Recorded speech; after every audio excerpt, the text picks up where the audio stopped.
Hit it. All right, so we just have been talking about how to draw parts of the face and how to add value. We started by drawing an entire head and kind of measuring out proportions, but now we're going to go in and add value now that you kind of know how to do all the individual parts.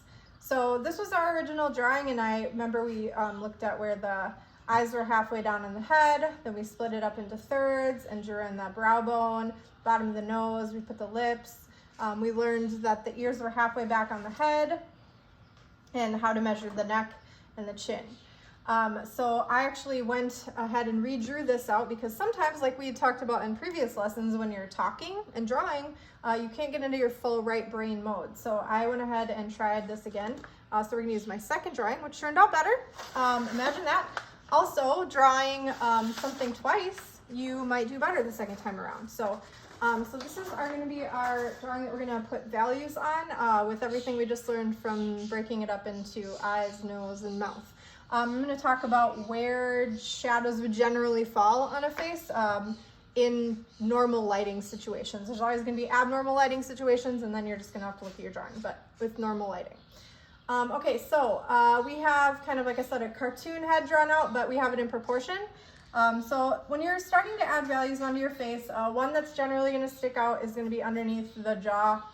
You have a shadow there. So that will usually be a darker shadow, and also kind of like on the back of your neck because you're going to have hair there. If you're drawing a boy who has shorter hair, a girl who has shorter hair, obviously if you have really long hair, then that's not going to show up that way.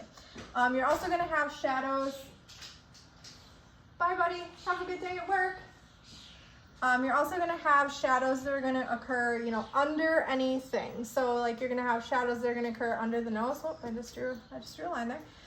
You're going to have some shadow underneath the eye. Your eyelid is going to cast a shadow onto your eyeball. A lot of people don't really understand that, but that's how that works. When you put two objects on top of each other, you're going to create that shadow. So that's what's going on there. Same thing underneath the brow bone, you're going to have a little bit of a shadow.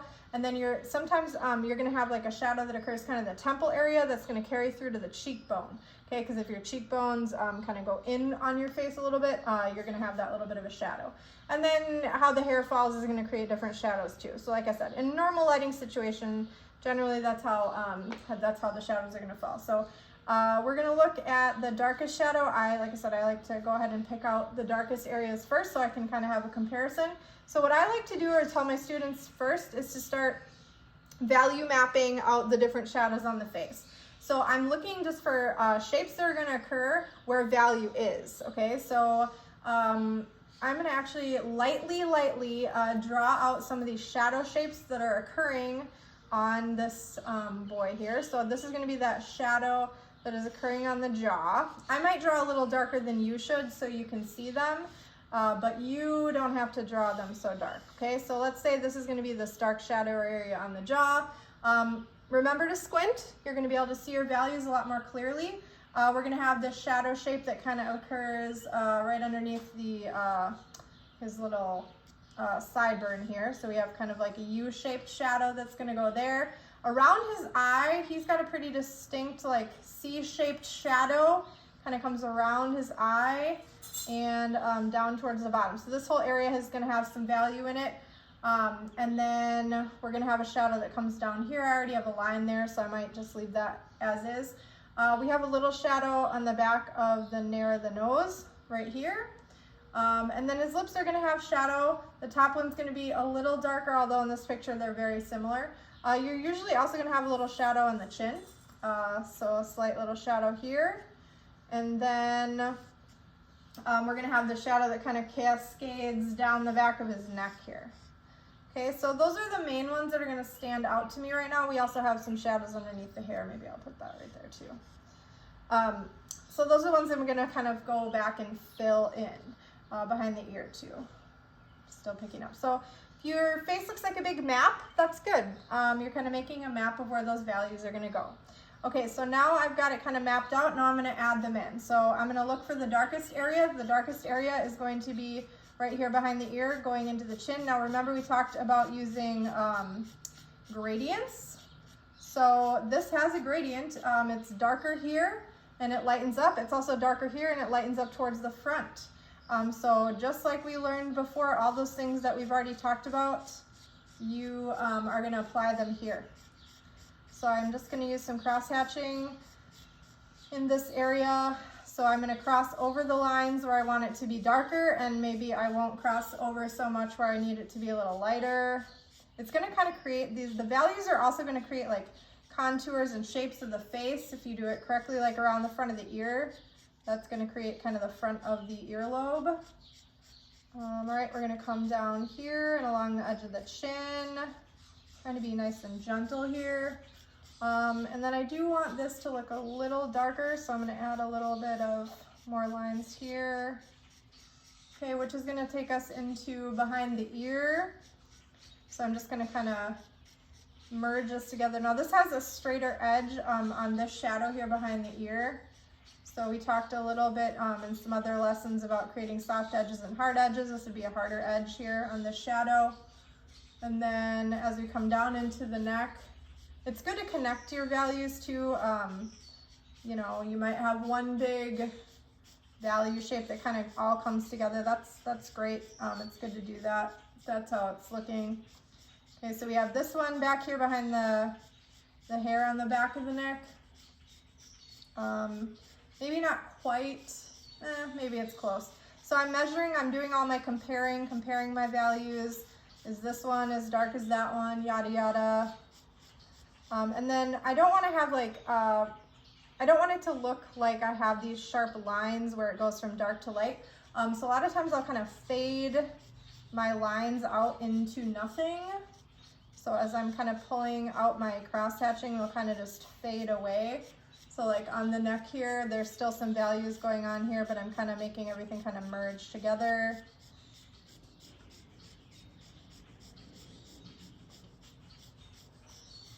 And I'm getting lighter in this area, but I still see some stuff. So, and there's kind of values coming around on the neck. So see how I'm making my lines lighter and less as I want it to be, you know, lighter. And adding more as I need more darker areas. Okay, then we got this area here on the cheekbone. This is light, trying to keep it light. You could go back in after you did these values, and if you are doing this value mapping technique, get rid of the you know, the lines around the edge if that's like a light area, so they don't stand out. Like I said in mine, I want you to be able to see them, but in a finished drawing, you wouldn't really want them to be there. And as you do this more often, you won't even have to do that. You'll just be able to see them. You're going to be able to see those values. All right, I'm trying to match this value to this value. They're very close. And then I also want to make sure I can see the lines on the eye. His eyelashes are really dark, so I'm not going to go into great depth, but I just want to kind of give a notion of them, make sure you can see them. Adding this value around the eye, and then we have like this little shadow underneath that's going to be a little darker, so I'm just going to kind of go over that a little bit. Eyelashes along the bottom. And then remember I told you you're going to have kind of a shadow on the top of the eye. Now this is a really small area, so it's a little hard for you to see, but if we enlarge into this, you'd be able to see that better. Okay, he's got a dark eyebrow, so I'm going to add some lines in here to kind of create this eyebrow. And as we get into doing hair a little bit, you're going to kind of want to look at the direction of the lines that you're drawing. It's going to create a more believable thing here.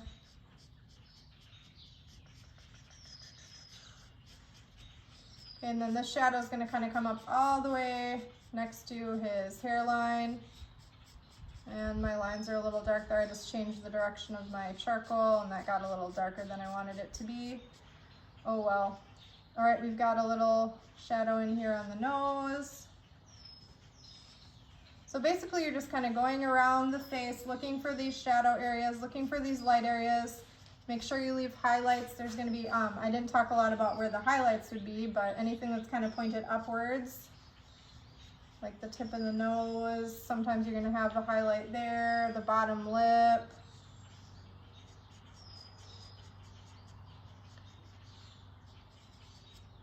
And then we can go into the values in the ear where you're going to get a lot darker.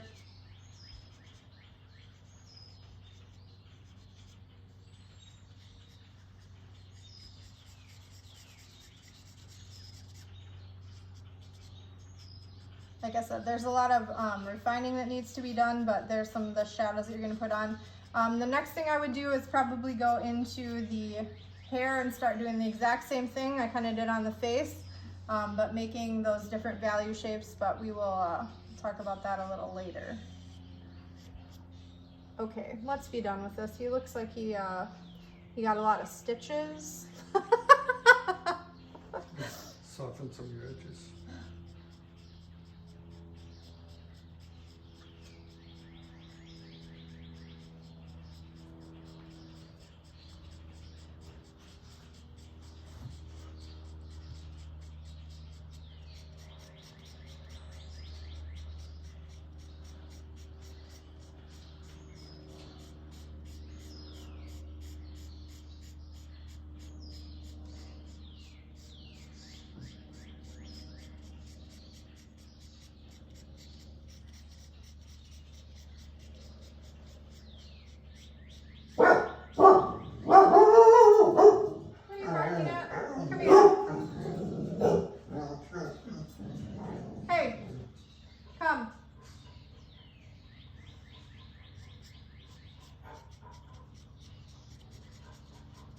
What are you fussing about?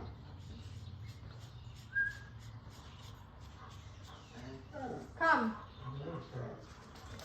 Throw it out there. Hey, come. Come here. Come. Yeah, you want to go play. Poor baby. You're all hot. Hot. You hot dog.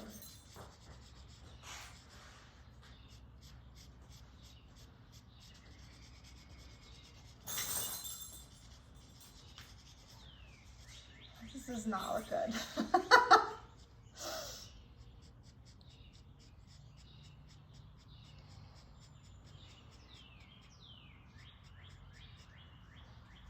My drink? Yeah. Let me take a look. Yep. Okay, treat.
Yeah, that edge of my charcoal got dark and it was like,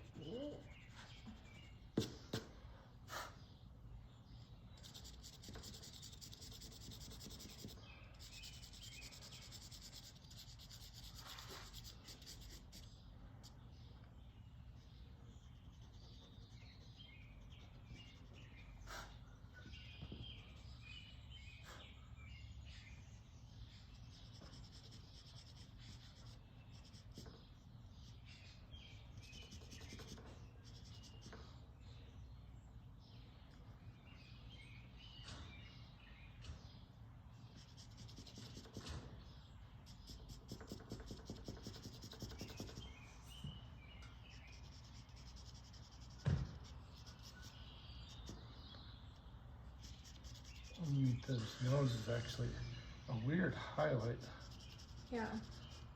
which is doesn't exactly conform to the process. I should do this with my glasses on. Ooh, yeah, that looks different.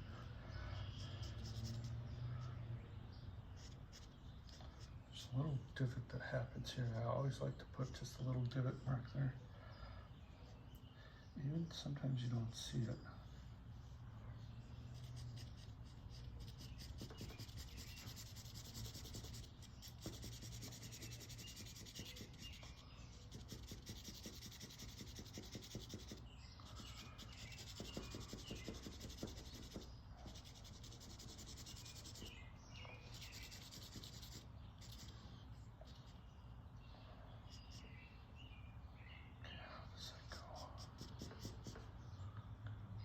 back.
Sometimes restating that contour helps It does.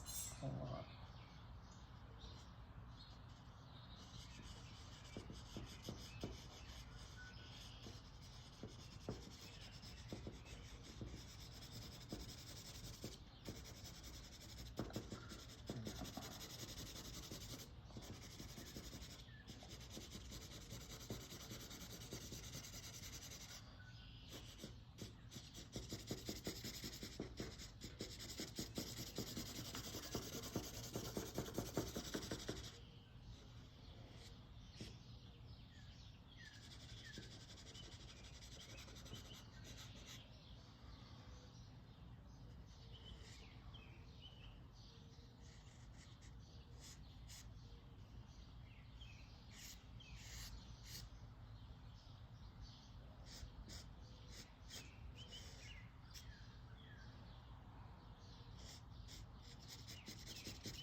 Yeah, drawing and talking is really hard.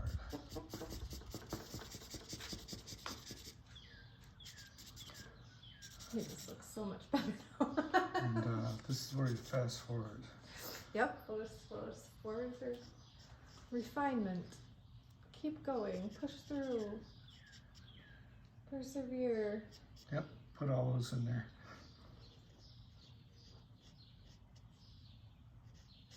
Yeah, so all these little tiny little.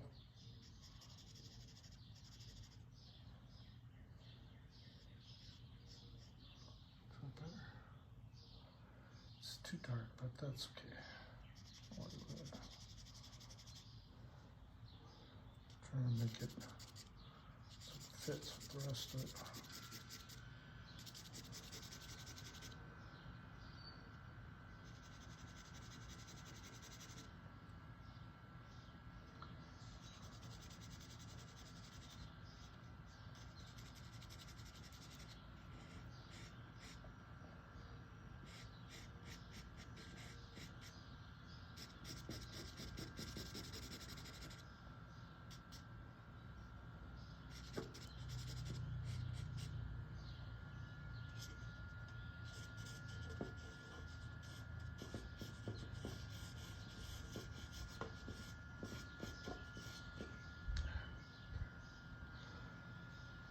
slide back a little.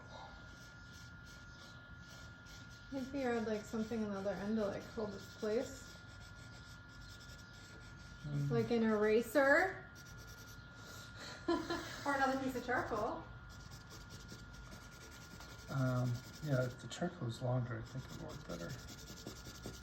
It's the shorter pieces as they get shorter.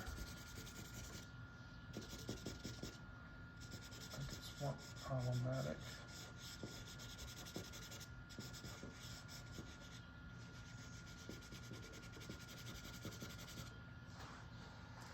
Okay. Well, I think that's probably good enough for value. It looks great.